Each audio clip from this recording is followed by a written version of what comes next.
kana gidan haya ɗakin ka ɗaya kuna sukwatin da kai da matarka da ƴaƴanka guda biyu ya isa, kar ka ƙara haihuwa.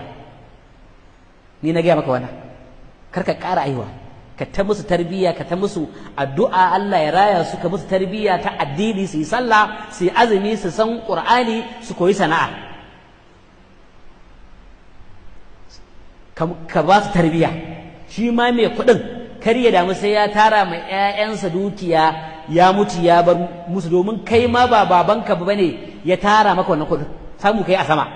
To abin da za ka yi mai ƴaƴanka da wannan kuɗin shine ka musu tarbiyya ta addini, ka sa su yi ilimi, ka ba su jari, ka sa su yi sana'a, sauran ka bar wa Allah shi zai yi. Amma kana gidan haya ɗakin ka ɗaya, matarka ta da ƴaƴa biyar kuma still counting, ana ta haihuwa, wai ai za ka kora su wajen karatu, makaranta ta ƙur'ani, neman ilimi. Wannan da ne ake wannan lokacin da al'umma take da kirki, take riƙe 'ya'yan kowa, take cewa ɗa na kowa ne. Banda yanzu kowane ɗa ya san gidan ubansa. Ka riƙe ɗanka, ka haifi ɗaya biyu uku da zaka iya riƙewa ya isa. Sheikh Haruna Isa Mubi fasa giwa 5 Alive, malamina, malamin malamanmu yake